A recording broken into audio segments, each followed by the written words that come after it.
What's up, everybody? Welcome back to another live stream on the Texas Rangers report. And in this one, we got a lot to cover. So obviously, it surrounds Clayton Kershaw going to the Dodgers, Martin Perez signing with the Rangers, and trade rumors surrounding Matt Olson. So let's dig straight into it, starting off with the signing of former Ranger Martin Perez. Let me share my screen real quick. Honestly, I know you guys are gonna be like, "What are your thoughts on the trade?" Blah blah blah. Um, honestly, it's not a bad signing. He's not gonna be our ace. He's an innings eater. We signed Martin Perez to a 1-year contract worth $4 million. It was first reported by John Heyman. Obviously, Martin Perez made his big league debut with the Texas Rangers back in 2012. He was a highly regarded prospect with the Texas Rangers back in the day. He has never lived up to his hype. After his days with the Rangers, he spent one season with the Twins and 2 seasons with the Boston Red Sox. And he's been average. That's why if everything works out, should be the third guy in the rotation. Obviously, Kershaw's off the board. I'll go into that later. Carlos Rendon's off the board. So it's looking like if we want an ace, that's going to have to come in the trade market. But he's posted in the 3 years he's been gone from Texas a 4.88 ERA. He's pitched 341 and a third innings. Boston declined his $6 million club option. They gave him a $500,000 buyout. This isn't a bad deal if he stays healthy, eats innings for the Texas Rangers, okay? But I feel like this is kind of a deal where John Daniels has familiarity with a player and they just went back to him. Is he a veteran? Yes. Can he help guide some of the younger players? Yes. Do I think there's players with better upside? Yes. I've talked about this on the channel before. I think Zach Davies probably would have been a better signing for innings either. I think Matthew Boyd would have been a better signing. Maybe even Michael Pineda, but for only $4 million. It's not bad. He'll probably be better than Jordan Lyles, so I can't really complain. Yeah, honestly, I really do think he'll be better than Jordan Lyles for only $4 million. But like I said, he's an innings eater. He's not going to be our ace. Hopefully, John Gray isn't the quote unquote ace of the staff. If Martin Perez is our number 3, it's not terrible. He's probably best suited as a 4 or a 5. I think that really covers all that, but obviously the only 3 solidified starters are John Gray, Dane Dunning, and Martin Perez. But yeah, there's not really much to cover about this signing. I mean, there's not really a lot of upside. You kind of know what you're getting at this point in his career. The baseball savant numbers aren't really crazy on him. I think the Rangers just like, okay, we have some familiarity. He can be a veteran presence. He can lock down this spot in the rotation.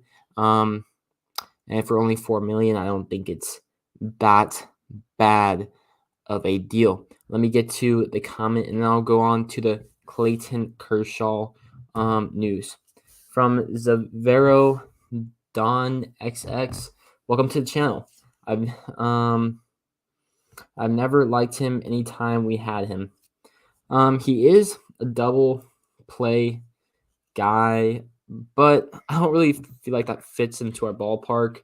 But I mean, our defense will be solid. Marcus Simeon's a Gold Glover. Corey Seager's average.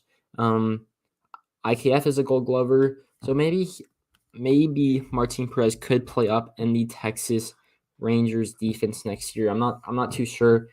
Like I said, I do think there's better pitchers on the board, but for only $4 million, can't really complain.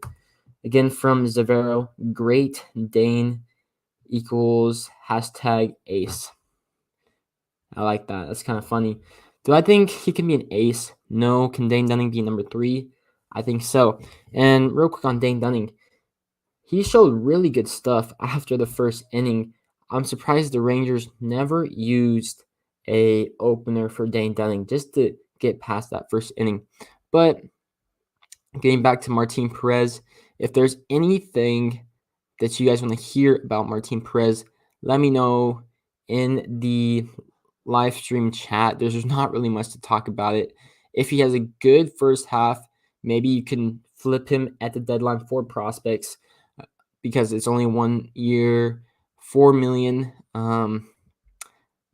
Yeah, there's not really much to talk about. Moving on to Dodgers re-signing Clayton Kershaw. This is a big one because I think a lot of the fans, including myself, thought we were going to get Clayton Kershaw for sure, for a lot of reasons, because he's a Dallas native. There was a post of him working at Raising Cane's in Dallas. I thought that since his kids were starting to get the age where they were going to school, I thought he'd want to raise them in Dallas, but nope. He is signing back with the Dodgers for a 1-year deal pending a physical first reported by Ken Rosenthal. And honestly, a lot of the reporters are like, it's going to take a multi-year deal to get Clayton Kershaw. That is not the case. It's only a 1-year deal. Does this mean this is the last ride for Clayton Kershaw? If it's only a 1-year deal, I would have given him at least 2 years. But I guess I really wonder how much the Rangers really pursue him because all the reports are like, it's the Rangers or the Dodgers. Rangers or the Dodgers. But he was really quick to jump back with the Dodgers. I'm trying to figure out if there's been any reports on how much it is worth. I'm assuming it's higher than what he would have gotten from his qualifying offer, which would have been 18.9 million. So I'm assuming it's either 19, 20 mil, somewhere in that ballpark. I'm assuming the Rangers would have been willing to give him that. But I guess he just wanted to go back to the Dodgers. And I guess it makes sense if he thinks this is his last year because the Rangers aren't trying to compete this year. They're trying to compete in 2023. So if Clayton Kershaw really views this as his last year, remember he was thinking about retiring. Does it really make sense for him to sign with the Rangers and then retire and not get a chance to compete for one more title, or sign with the Dodgers, get a chance to compete and then retire and possibly go out on top? But how does this affect the Rangers? Clayton Kershaw's off the board. Carlos Rendon is off the board. So is there any good starting pitchers left? Obviously, we have signed Martin Perez.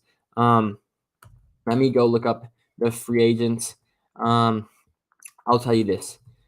All the good starting pitchers are off the board. Now I think that we have to go look at trades if we want to get a quote-unquote ace.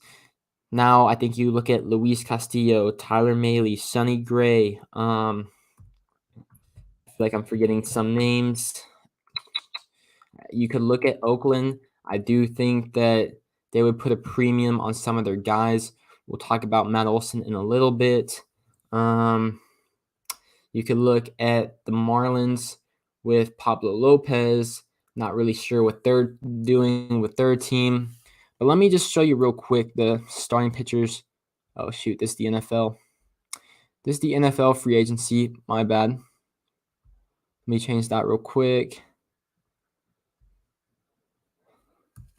MLB agents. Let me get to your comment, Sean. Kershaw staying in the LA could be blessing in disguise. If he still plays next year, we can get him. There was a chance he would be hurt for a long time. Well, if he's hurt this year, do you think he'll really have a market next year? Or if he's hurt this year, do you think he's going to call it quits? Something to think about. So I'm on the free agency class for this year. spot track, going to the starting pitchers. Now I'm going to click on the available starting pitchers. And a lot of the pitchers have gotten signed. So we still got Zach Greinke. He could be a cheaper version of Clayton Kershaw because would he be an ace? I don't know. John Gray might be better, but if you sign Zach Greinke, he could still be a mentor for those younger guys. But would he be a better mentor over John Gray? Would he be a better mentor over Martin Perez? There's no telling. You still have Yusei Kikuchi. He was an all-star last year, I believe. Danny Duffy, Drew Smiley, Carlos Martinez, former all-star, but his career's gone downhill. Michael Pineda, Garrett Richards, Zach Davies, Scott Kazmir, J.A. Happ, Matt Boyd, Chris Archer has Martin Perez, but we all know he's been signed. So you guys get my point. There is not really an ace anymore in free agency. Let's look at the former pitchers that were available. So let me go to all statuses update. This starting pitching class was pretty stacked. I was in on Kevin Gausman. He didn't have a qualifying offer. That's why I was in on him, but it doesn't really mean anything now. So let's just look at it. Max Scherzer, he would be an ace for us. Robbie Ray, Kevin Gausman, Eduardo Rodriguez, Marcus Stroman, John Gray, Justin Verlander, Carlos Rondon, who just got signed today, Steven Matz, Anthony Desclafani, Alex Wood, Noah Syndergaard, Alex Cobb, James Paxton, Andrew Heaney, Corey Kluber, Jordan Lyles, Michael Wacha, Michael Lorenzen, Dylan Bundy, Rich Hill, Jose Quintana, Julius Chassin, and Clayton Kershaw have all been signed. So as you guys can see, not all of those guys are aces, but a lot of good starting pitchers have been scooped up. So there have been comments by John Daniels that they still want to improve the starting pitching, and you can say they did by getting Martin Perez, but that's not enough in my opinion. I think going after a trade is the next best option, but also still looking at outfield for sure. Let me get to some of these comments real quick. From Samuel Patton. Since the shift is banned, Rangers should leave outfield alone and bring Gallo back next offseason. Go on in on Olson.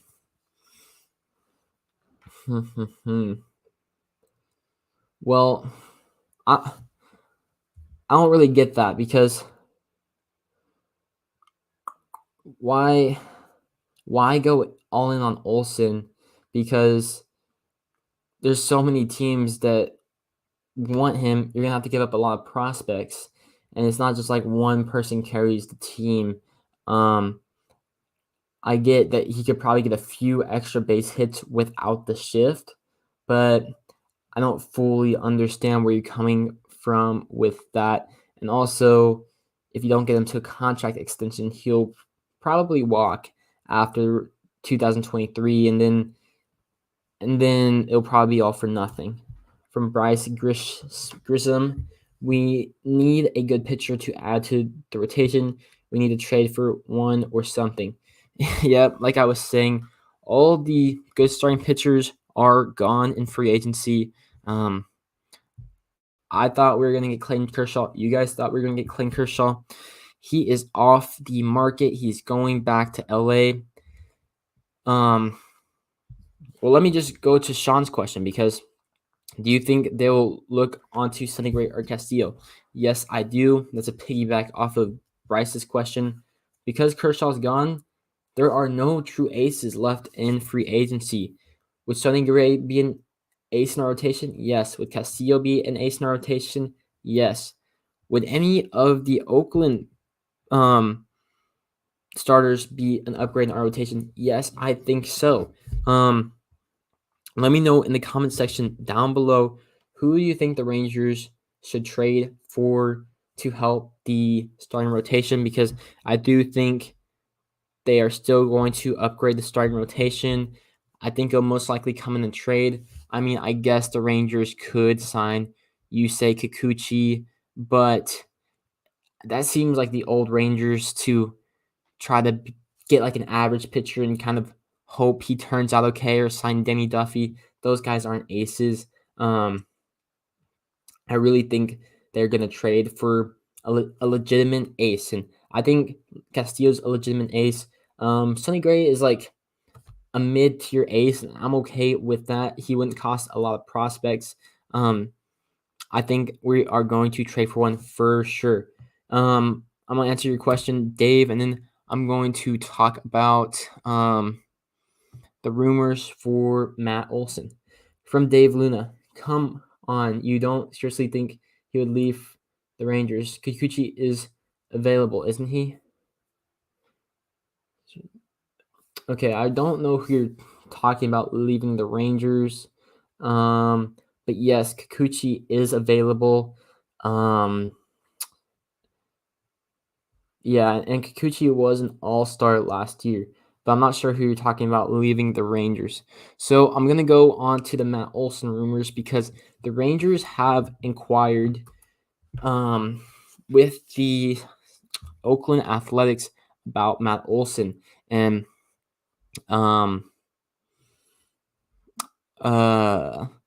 those are like, obviously we need an outfielder, but the Rangers just view Matt Olson as that good of a player that they don't care that they have Nate Lowe. They are interested in Matt Olson. Let me find. Oh, look at this. Cubs to sign Andrelton Simmons. So I guess the rumors about Carlos Correa going to the Cubs probably isn't going to happen anymore since they have Andrelton Simmons. That's an interesting signing. If any other signings happen during this live stream, just put it down in the chat below. MLB gains flexibility to set trade deadline between July 28th and August 3rd. I don't know what that means. Oh, here we go.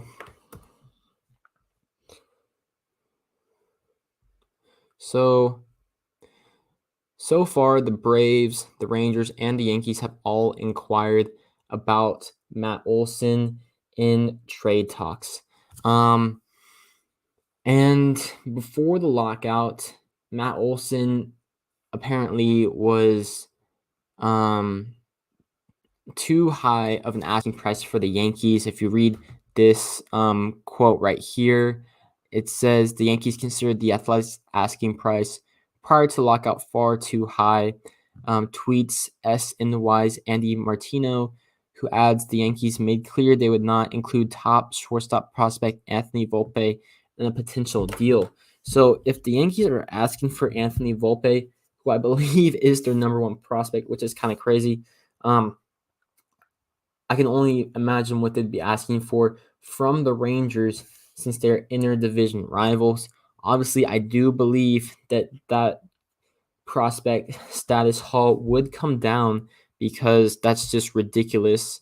Anthony Volpe is one of the better prospects in the game, but I do think that they would put a higher price on the Texas Rangers. And we've been over why Matt Olson probably wouldn't make the most sense for the Rangers, but it does seem like they have legitimate interest in him because if the Rangers were just asking just to ask because he's a good player and good players don't always become available, they probably would have figured out, oh, he's probably not going to happen. He's probably too expensive, but they're still asking even after the lockout. Does he become a Ranger? Probably not. But there's still interest. Let me go down. So obviously the Braves are going to have interest because he's a backup plan just in case Freddie Freeman doesn't sign. The Yankees need a first baseman. The Yankees make a lot of sense because they can trade Gleyber Torres. They can trade Luke Voigt. But let's read this down here from Evan Grant. Evan Grant of the Dallas Morning News reports that the Rangers plan to reach out to the A's shortly after the lockout lifted. to rekindle talks. They have done that. Texas, however, would need to be confident in its ability to sign Olson to a contract extension before making a deal, per Grant. That's a big topic right there, because, like I said, we're not trying to compete this year. And if you're just trying to get him for the 2023 season and he walks, what is the point? That's sensible, as even after spending $500 million to sign Corey Seager and Marcus Semien, the Rangers are still a ways from contending. Olson is only controlled another 2 seasons, and if a playoff run in 2022 isn't a legitimate possibility, then the prospect of real of really only having Olson for 1 year of earnest contention would make the sky high prospect price perhaps unpalatable. And then also, you go down here, it says, with regard to the Rangers, it shouldn't be assumed that they'll be in on Freeman or Rizzo if they miss out on Olson. So let's say if the Yankees get Olson, it says we shouldn't assume that they'll be interested in Rizzo or Freddie Freeman, even though there has been rumors that the Rangers were interested in Freddie Freeman prior to the lockout. I do think we'll see rumors for Freddie Freeman, but Anthony Rizzo definitely shouldn't be garnering interest from the Rangers. And this is big down here. Grant characterizes Olson and lefty Clayton Kershaw as something of specialty targets for the Rangers. That's how valuable Olson is to the Rangers. Like, that's how much out of the way they would spend on him. He's that valuable, even over Freddie Freeman, suggesting that if they're not successful in acquiring one or both players, so they haven't gotten Clayton Kershaw, there may only be an additional 10 to 15 million in total spending for Texas this winter. Absent a deal for Olson, the Rangers would likely turn first base back to Nate Lowe, who had a solid year at the plate in 2021. So that's big right there, guys. We already missed out on Clayton Kershaw. So the only other big move they would sound like we'd make, well, not the only other big move, but if we don't get Matt Olson, we are only going to, it sounds like from Evan Grant, only 10 to 15 million more dollars. And we've already spent 4 million on Martin Perez. So we can really figure this out mathematically. So we already missed out on Kershaw. If we miss out on Olson, we could look. Luis Castillo's getting paid $7 million. So you add up $7 million from Castillo.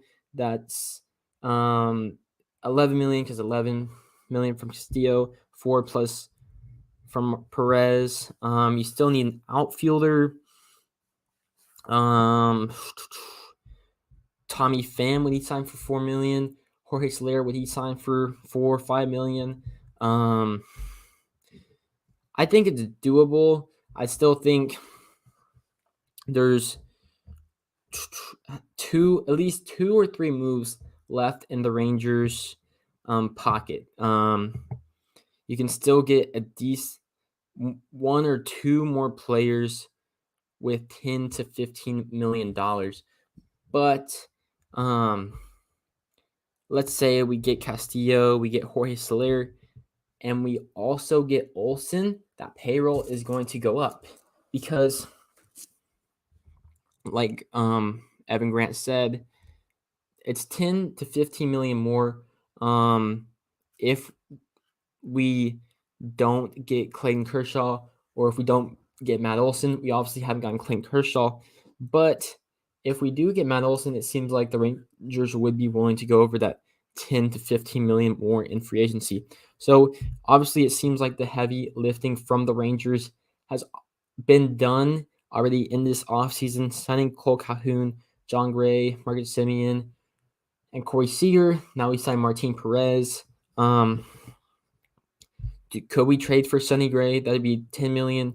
Is it Luis Castillo, $7 million? Tyler Mahle, he's a little cheaper at $6 million. I think there's at least 2 more moves to be done for the Texas Rangers.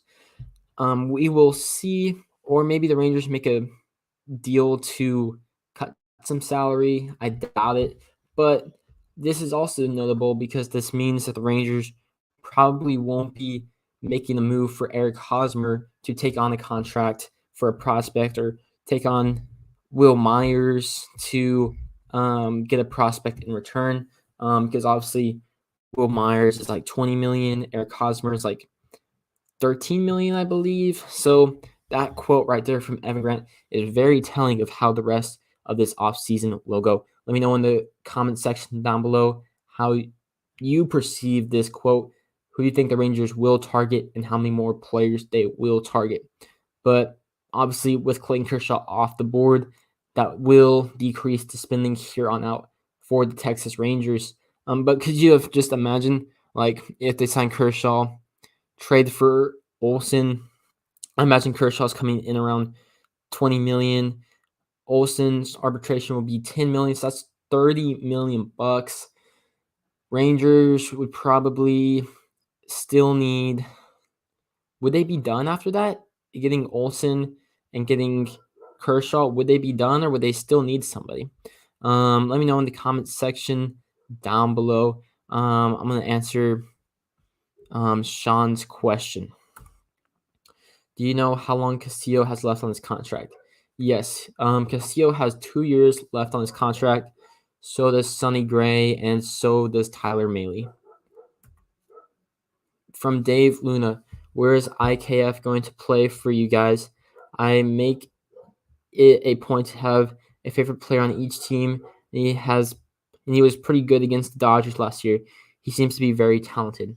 Yeah, so obviously, IKF was our shortstop last year, and after we signed Corey Seager, he's going to slide back to third base, where he won his Gold Glove in 2020. However, he was going to be competing for the third base job with Josh Young. However, Josh Young got injured. He's going to be out for most of the year. So I really think that the third base job for IKF is his to lose going into spring training. But he is very talented defensively. He's really fast on the bases, but he isn't that great with the stick. So if you guys are just joining, the Texas Rangers signed Martin Perez, left-handed pitcher from the Red Sox, to a 1-year deal worth $4 million, a former Ranger. But also the Los Angeles Dodgers got back Clayton Kershaw to a 1-year deal. We aren't sure how much the contract is worth just yet. And also there are still rumors that the Rangers are still interested in Matt Olson. It doesn't really add up to get him, to be honest, but if we got him, I'm sure everybody would be super excited. But then also, if we saw our prospects playing against us, we'd probably be sad. However, let's be honest. If most of our players in the trade consist around Nate Lowe, IKF, and maybe 1 or 2 prospects, I wouldn't be mad if we knew we could get a contract extension done. I think that would have to be the thing. If we get a contract extension done and it's IKF and Nate Lowe, I would be down 100%. Let me know what you guys think in the comment section down below. Also, if you just joined, Andrelton Simmons is going to the Chicago Cubs, probably on a 1-year deal. I'm not too sure, but I know that there was rumors about the Cubs going after Carlos Correa. That can honestly still be the case, because if I were the Rangers, I wouldn't have Andrelton Simmons stop me from going after Carlos Correa. But they do have a shortstop now. Let me just pull that up. From Bryce. Oh, real quick. Andrelton Simmons, $4 million plus incentives. I mean, he's still elite with the glove, but he sucks defensively. And the Cubs are another team. I'm not too sure what they're trying to do, just like the Marlins. Cubs signed Marcus Stroman, but then they also traded all their star players. So I have no idea.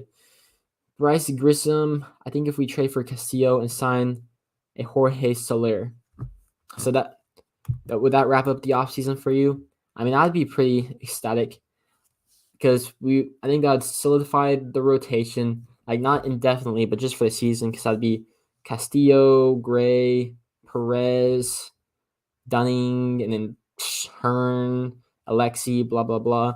And then Soler would play left. It wouldn't be looking too bad. And obviously, to answer my own question, I do think if you got Kershaw and Olson in the same offseason, I do think that would wrap up the season. You'd probably have Nate Lowe go to DH, and then have Willie Calhoun play left field. I think that's what would happen. From Dave Luna. So Simeon, the second baseman? Yeah, Simeon will be the second baseman. He won a Gold Glove at second base last year.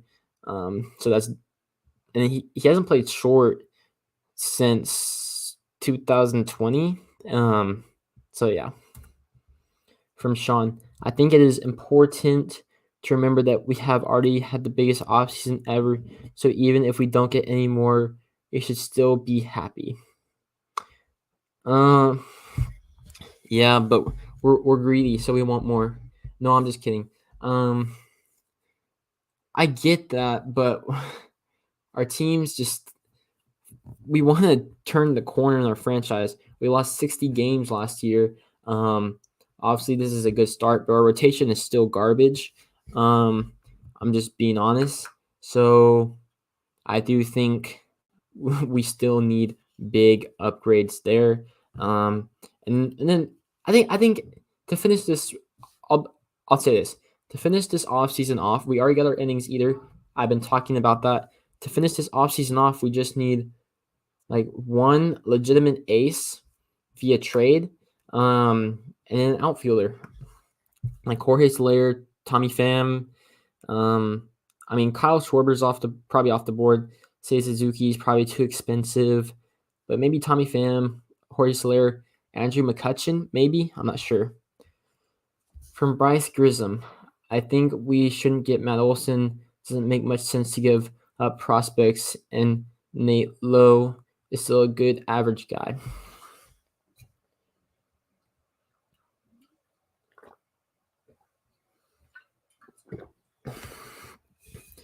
Yeah, Nate Lowe is probably above average as a hitter, but if you're telling me we can trade Nate Lowe, IKF, and like one or two prospects for what's his face, Matt Olson, and you could get a contract extension done, I'm doing that all day. Because Nate Lowe, like you said, is average. Matt Olson is a silver slugger and gold glover. So he is way above average. IKF is a free agent in 2 years. We're probably not signing him back, and most prospects don't hit anyways. So hopefully putting in those two major league players can negate the big prospect haul. And if you get a contract extension done, you have an all-star for multiple years with Simeon and Seager and hopefully Josh Young. But obviously, if you trade IKF, you will need to get a replacement third baseman. I don't think that's the biggest of the worries. You could sign a cheap third baseman to a minor league contract, just like you did last year with Brock Holt and Charlie Culberson. Maybe you could sign them back this year. From Trey Godwin, welcome to the channel, Trey. Nick Cast and trade for one of Reds pitchers. I'll be good. Olson would be nice too, but giving way too much. I'm not too high on Nick Castellanos, and going back to Evan Grant's report, I don't know if it makes too much sense to get him. What do you guys think Nick Castellanos would cost on an average annual basis? Like $15 million a year, $20 million a year? If he's $15 million a year, we could definitely still afford him in this offseason. I'm just not too high on him. I think he's a good player, but I think there's players that are cheaper and could perform not like as good, but like so like okay, Nick Castellanos isn't here. I think players that are cheaper like Jorge Slayer, Tommy Pham could probably perform like at this level. But my thing with Castellanos is that he's a liability on defense, and you're just going to be paying for his bat, and you're going to be paying for Jorge Soler's bat as well, but it's going to be a lot cheaper. But you never know. Rangers were interested in Nick Castellanos a few years back, so they could rekindle interest for sure. Do you think Foskey is trade bait? Yes, I do for sure. We're not trading the top 3 prospects in most farm system rankings. Foskey is the 4th prospect. I do think he would be the first prospect to get traded for sure. And that brings up some interest in me. I'm going to go to an MLB trade simulator and see what a trade would look like for Matt Olson if I threw in IKF, Nate Lowe, and maybe a prospect. I got some yelling in the back. Trey Godwin, Jack Leiter pitched today. Thoughts? So yeah, the first minor league spring training game was today against the Royals. I didn't watch it. I don't know how Jack Leiter did. So those are my thoughts. Let me know how he did. It's kind of tough to evaluate those games because they aren't televised. I guess I could look at the box score during this. But let me know how certain players did, if anybody stuck out to you. I know we got some really talented prospects that are competing. So let me get the teams. It's a 2-team trade. We'll have the Athletics.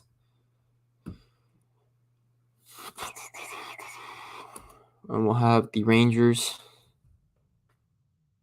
And like I said, tell me like if anybody signs any trades, and tell me if how any of our minor leaguers did today. I know like Dane Dunning and John Gray reported the spring training today. The first spring training game will be on the 18th. I don't know if that'll be televised or not, or if that'll be on the radio. So, I wonder if the Rangers would be willing to take on Steven Piscotty's contract in order to get what's his name? In order to get Matt Olson. I know the Rangers they said they're only willing to spend like 10 to 15 million more if they don't get Matt Olson. And I know that most teams don't really like to throw in bad players in a trade with their best player, but the Athletics are so like picky with their money that I just wonder. So here's Matt Olson. His trade value is a 45. I'm going to put him into the trade. Let's go over and look at Nate Lowe and IKF and see if their trade values get us anywhere near a trade. So it says our worst valued players it's not our worst players. It's just like based off years and contract length. So Corey Seager, Marcus Semien, John Gray, Kohei Arihara. Don't even think he's still in the organization. Jose Leclerc. Best player, Josh Young, Jack Leiter, Dane Dunning. So we're going to do Nate Lowe and IKF. Obviously, Nate Lowe makes sense because if they trade Matt Olson, they're going to need a first baseman. So that obviously makes sense. I talked about this in my live stream last night. He just seems like an Oakland A.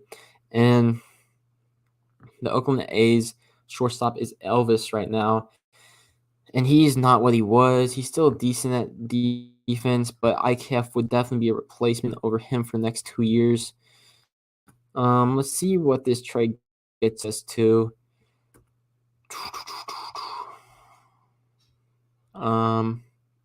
Actually, bro, we are close. So Olson's value 45.3, Low and IKF gets us at 32.9. Let me know. Should I put in Steven Piscotty? Do you guys think that's realistic? Or do I need to put in a prospect? Obviously, we won't do Josh Young. We won't do Jack Leiter. Won't do Dane Dunning. Won't do Cole Winn. Would it be Ezekiel Duran? Not a Dulles, because then we'll need more outfielders.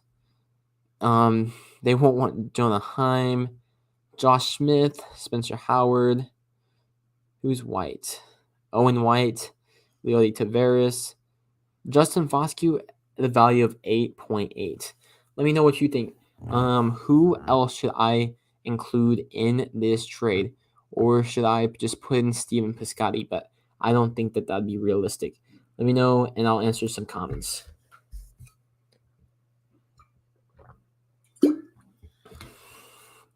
From Sean, I wouldn't mind getting rid of most of our middle infield prospects. I like to keep Acuna just because he isn't valuable yet. A lot of you guys like Acuna. I do think he's rising for sure in the farm system. I just did a video about like players with the most potential. I think he has potential just because of his genetics, guys, and he's a great defender. He's speedy, and he's starting to add strength, and he's young. A lot of guys from the DR and Venezuela are so young because they signed at 16. They only have 5 years to develop, so they need to be added to the 40-man roster at they're 21 by then. That's so young. Jack Leiter was he's not a good example. But most college players are drafted at 21. They have 4 years to develop. I just think that's kind of flawed, but yeah, maybe they can fix that in the next CBA. From Trey Godwin, Leiter pitched an inning in the third, 1 hit, 0 runs, 2 walks, 2 strikeouts, hit by pitch, threw around 30 pitches. Doesn't look like the best stat line, but it's spring training, just getting his feet wet. Let's be happy he went through the game and he was healthy. Obviously just getting his feet wet. First professional game right there for Jack Leiter. Just pretty cool. From Sean McNally, bittersweet start for sure. Don't really know what you're talking about, but let's go over to the Athletics. The Athletics just seem like the team that would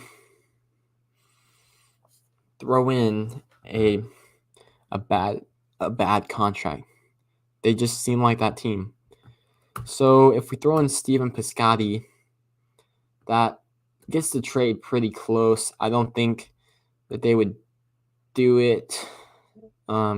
Validate the trade. Minor overpay. So that doesn't get the deal done. Oh, bittersweet start for Jack. So that's a minor overpay. So let's go through in Justin Foscue. He just seems like the most realistic person to get traded. Can go through the organization pretty fast. He's a top 100 prospect according to MLB.com. Does this get the deal done? It should.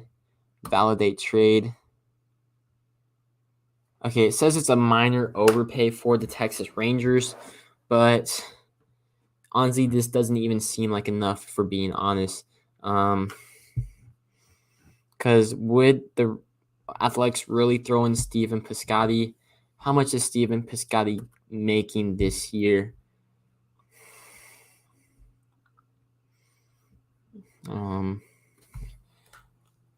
Oakland Athletics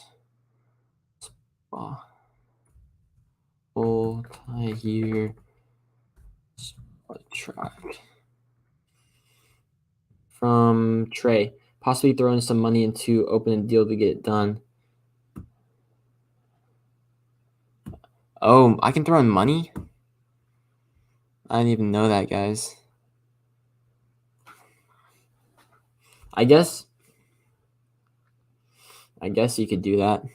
I don't even know how to throw in money, but I guess you could. But right now I'm just looking like if it even makes sense to throw in Steven Piscotty, because obviously a team like the Oakland Athletics are having a fire sale. They've been good for a decent amount of years, but if you throw in Stephen Piscotty, it wouldn't you wouldn't get as much return for your best player. So Matt Olson is definitely getting traded. Shamanaya probably, Matt Chapman probably. They said they're not trying to trade all their starters, so maybe Chris Bassett get traded. I don't think Frankie Montas does.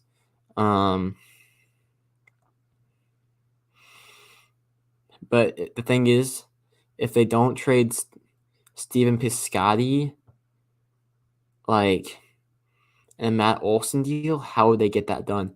Because Matt Chapman didn't have a good year. So that would make his value extremely low. Shamanea is not going to have an extremely high value.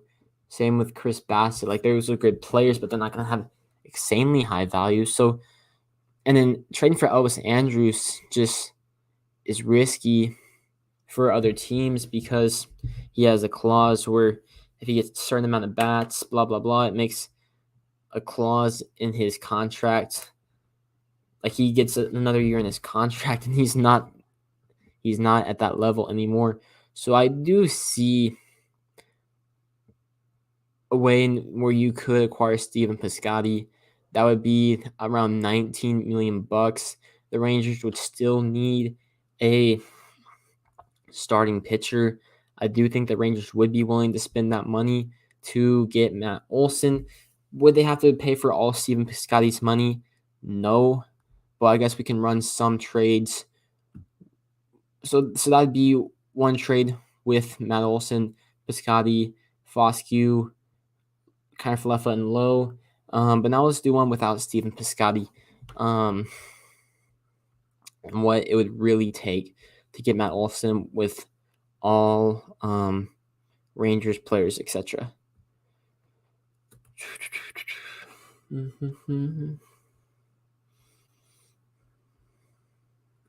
It's just the Athletics seem like that team that even though Matt Olson is their best player, they'd be willing to throw in a guy that has a bad contract just to get rid of that contract. I really do get that feeling for sure.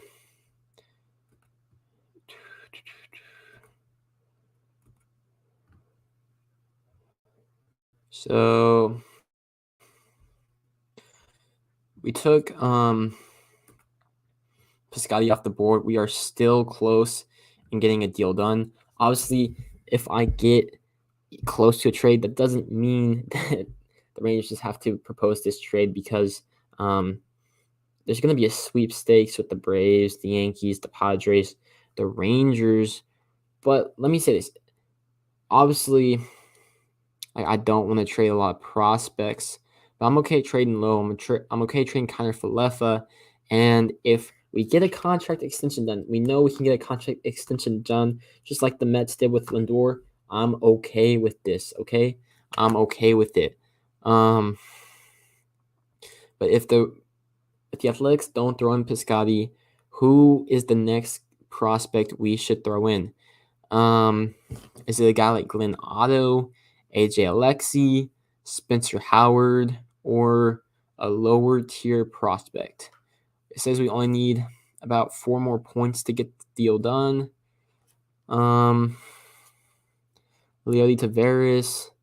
No, I still think he has some potential to show with the Rangers. I like Dustin Harris a lot. Sam Huff, Aaron Zavala.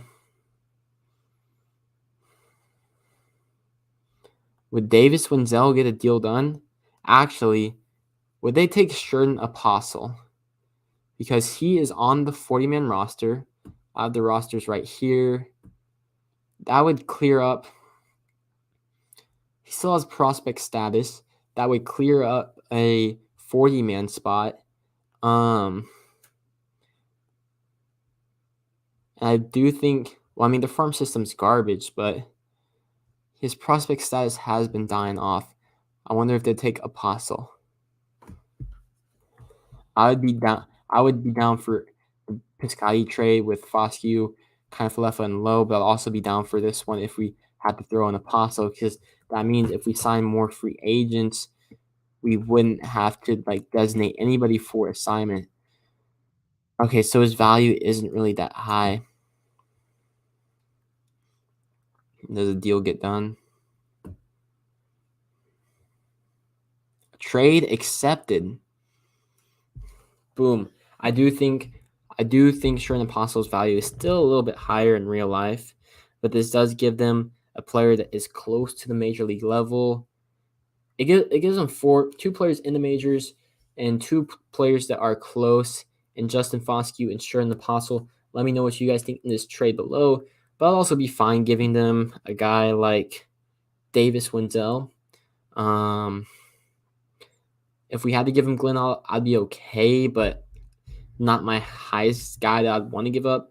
But I'm definitely fine giving them Sherman Apostle or even Davis Wendell. But Sherman Apostle makes a lot of sense. He's fallen off.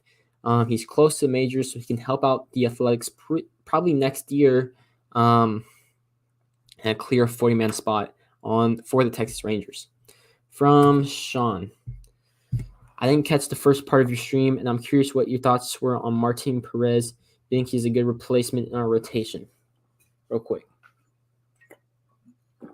Yeah, so I don't think it's a bad signing Martin Perez. By the way, if you're just joining, thank you for joining the live stream. Make sure to subscribe to your number one source for all things Rangers. But if you're just joining, the Rangers signed Martin Perez to a one-year deal worth $4 million. That's really cheap, cheaper than Cole Calhoun. Obviously, Martin Perez, a former Ranger.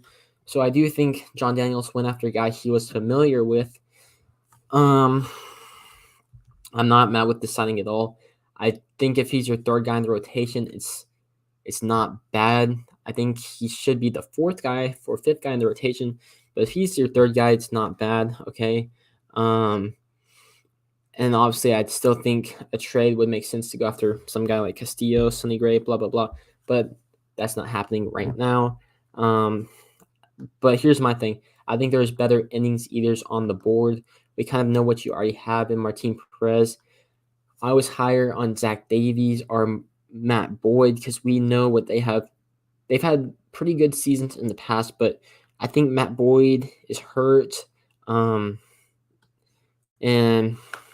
yeah, but that's just my opinion. I think there's higher upside guys on the board. And I think the Rangers kind of just went with the guy they knew, but it's not bad. Only $4 million, 1-year deal. A veteran guy can probably help some of the Venezuelan DR players. And yeah, it's not like he's going to come to Texas and Rangers fans are going to be like, let's go, former Ranger Martin Perez. It's not going to be like the Mike Napoli situation, but it is not bad, okay? He's an innings eater. I've said we've needed an innings eater in previous videos. I'm okay with it, for sure. Only $4 million. It's like the Cole Calhoun signing. It's like, were there better players? Yes, but it's cheap, so it's whatever. From Trey Godwin. You thinking Rangers will make a big move in the next few hours, the next few days? Well, let me check. Let me check Twitter or something real quick.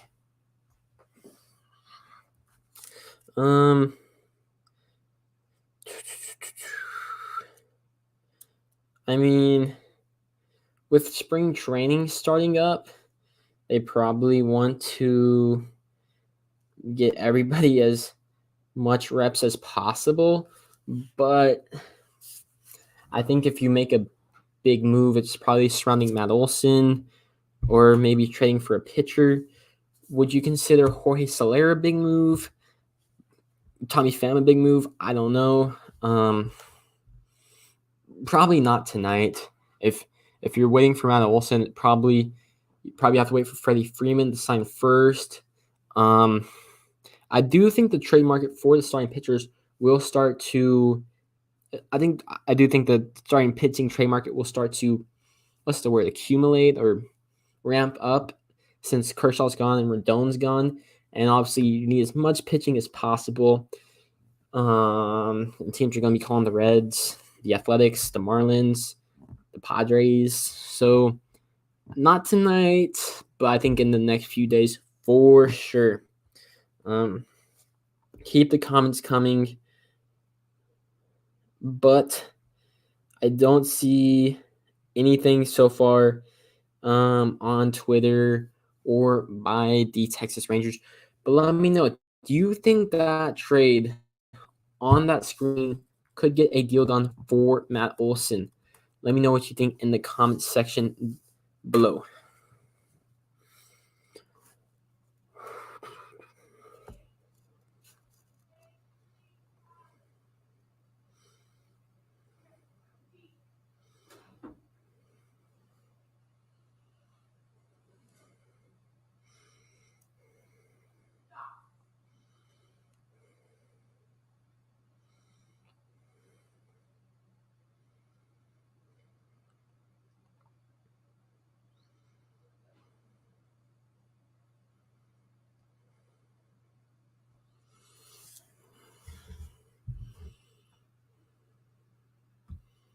From Sean, I think once Freeman goes, it'll go nuts. Agreed.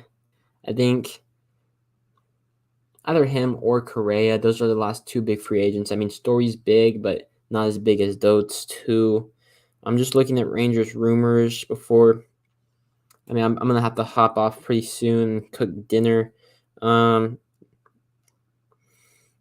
I've talked about Martin Perez signing with the Rangers. I mean, big, but not like anything like Corey Seager or Marcus Semien. Here's something. Unvaccinated Rangers won't be able to travel to Canada for the opening series. That's kind of big. So, yeah. And then Jack Leiter pitched his first game as a Ranger today. Maybe I can pull up the box score to see how some of our minor leaguers did before I hop off. From Trey Gwain, sorry if I'm mispronouncing Gwain. I like this trade idea, but would be nice if they threw in a pitcher or an outfielder. Oh, the Athletics? Interesting. So would it be a major leaguer that's an outfielder or a pitcher? Or wait. Would it be like a major leaguer pitcher and outfielder or a minor league pitcher and outfielder? But if that could get a deal done for Olson, I'm down 100%. So let's go look at Texas Rangers minor league box score. We'll see if anything pops up. Or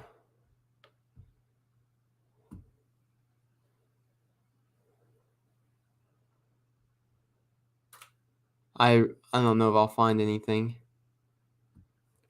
Or if I do Texas Rangers versus Royals minor league spring training from Trey, either or preferably major league ready players.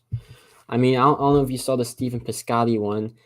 I mean, he wouldn't be great, but he could probably platoon. And don't forget about Andy Ibanez, guys. He was pretty good last year. He's not great defensively. He can play third. He can play second. He can play first. I think he could probably get some outfield reps as well. Sean McNally, I doubt they would give more than the prospect in that trade.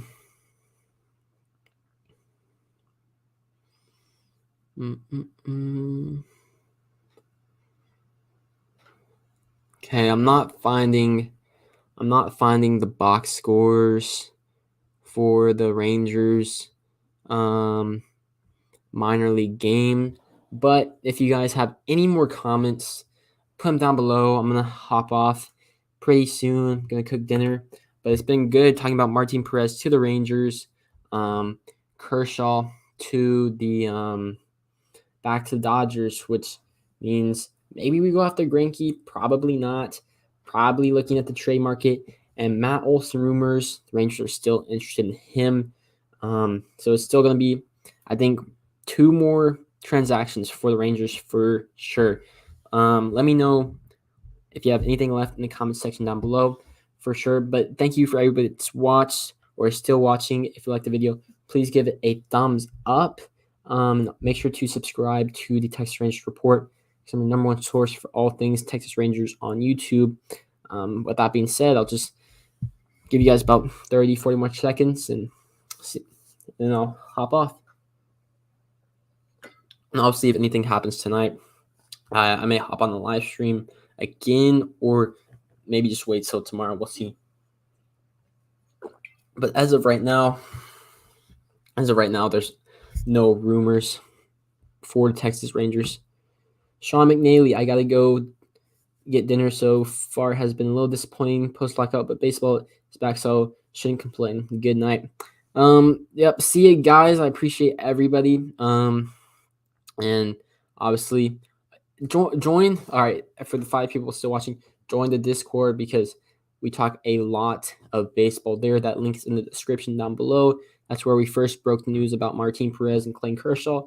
So if you aren't in the Discord, check it out right now. With that being said, I'll see you on the next one. Peace.